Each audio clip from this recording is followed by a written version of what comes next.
Welcome back. The federal government and Enugu State in the southeast region of Nigeria have launched action plans to significantly redevelop the mining sector in the coal-rich state. At the inaugural meeting of the Enugu State chapter of the Mineral Resources and Environmental Management Committee, the chairman, Samuel Okoro, outlined the committee's plans to enhance the productivity of the mining sector, tackle economic sabotage and non-compliance, which, according to him, have severely impacted both on the economy and the environment. To further dissect the mining sector in the coal-rich Enugu State, Chairman, Mineral Resources and Environmental Management Committee, Samuel Okoro, joins me on the program from our Abuja studios. Good to have you join us on the program, Mr. Okoro. It's interesting to see that there are discussions around significantly redeveloping the mining sector, especially in Enugu State. What is the strategy?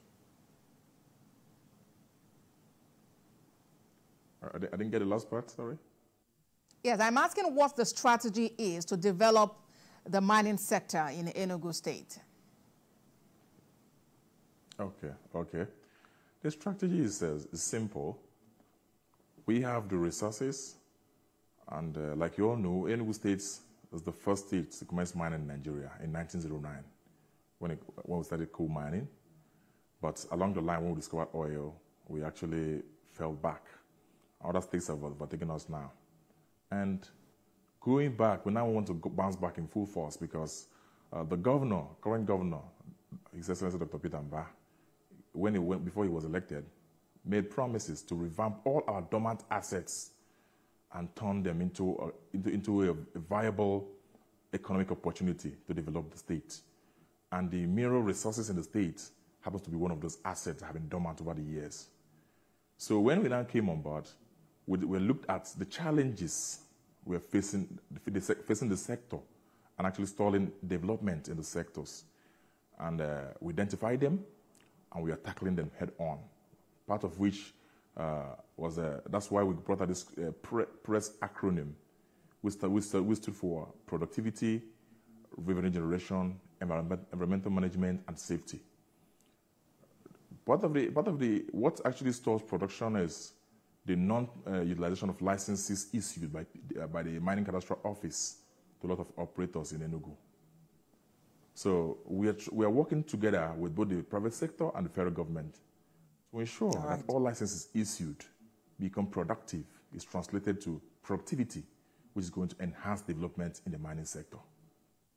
I hear you, Mr. Okoro. Now, about over 70 mineral titles have actually been issued, but fewer than 10 are currently operational. But we're also aware that activities of illegal miners are a major challenge. How do you hope to address this? The issue of the licensed owners that are not working. We had a meeting, Mirenko had a meeting with miners on the 12th of this month, of which we discussed with them. We told them to come to us with their challenges, the problems why they are not working, so that we can be able to tackle it and so they can go back to work. We also know that they have issue of speculators who are not ready to work, but are creating those licenses so they can sell it at inflated rates at the end of the day. So our ultimate aim is to be able to sieve the wheat from the chaff, get the ones that are ready to work, and then work with the federal government to revoke the ones that are not ready to work and hand it over to the ones that are ready to work. On the issue of illegal miners, before this government came on board, we have a lot of illegal mining activities going on in Enugu. But as of today, it's something I'm proud of, that we don't have any single illegal miner in Enugu as of today. I made that challenge today at AFNIS. If anybody can identify a single illegal miner operating in Enugu today, I made a bet of 1 million to the person.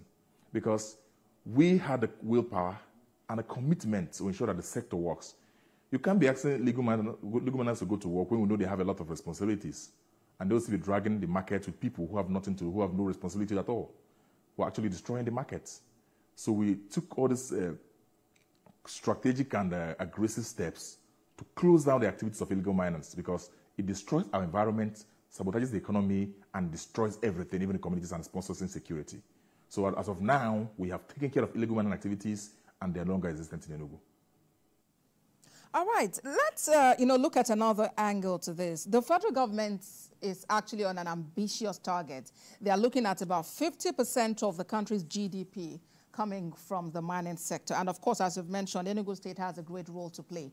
But how do we balance the quest for improved revenue generation with environmental sustainability as we keep talking about climate change? That's good. If you look at the Miren committee we talked about this because, like I always say, mining is about community and environment. No one has to come before the other. We understand the impact it's going to have on the environment if we increase productivity. That's why we talked about ensuring that every mine, the Mining Act has made provision for all this. If you're given a license, you're expected to have an EIA, environmental impact assessment, EPRP, water tests, and a lot of certifications and procedures you're supposed to have to ensure that we bequeath a sustainable environment to the next generation when we're mining. So we are taking we are very meticulous about ensuring that all miners adhere to these regulations. The problem we always identify are that miners go to the offices or the agencies responsible for all these licenses, acquire those licenses, and then not use them on site. So we have a team that's on standby to ensure that every regulation in the Act or every certification you receive is practicalized on site. Because when you follow this Act or the regulations the way they are, you're going to mitigate the impact on the environment. So that's why we have the press. The productivity is going hand in hand with the environmental management. We want to mine in a very safe manner that's going to leave our environment very safe and sustainable, and also have safety for people who are in the mine and the communities surrounding it. All right, Mr. Okoro, we intend to manage this too.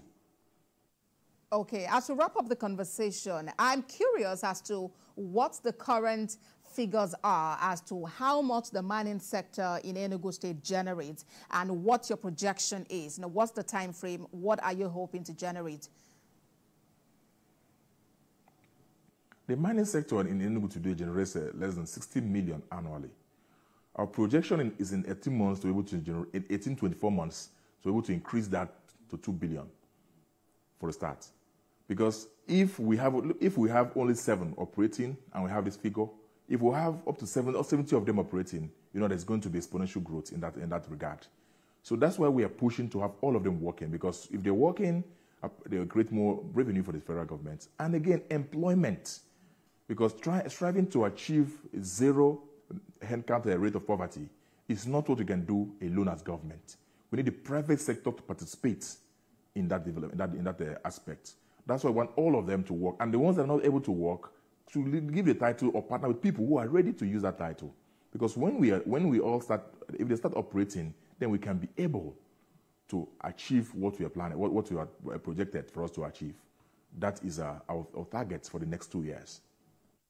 All right. Well, that's quite ambitious, because then you're looking at about 1,940,000,000. We can only wish you the best in the quest to get this done. Chairman, Mineral Resources and Environmental Management Committees in Enugu State, Samuel Okoro, thank you so much for talking to us on the program.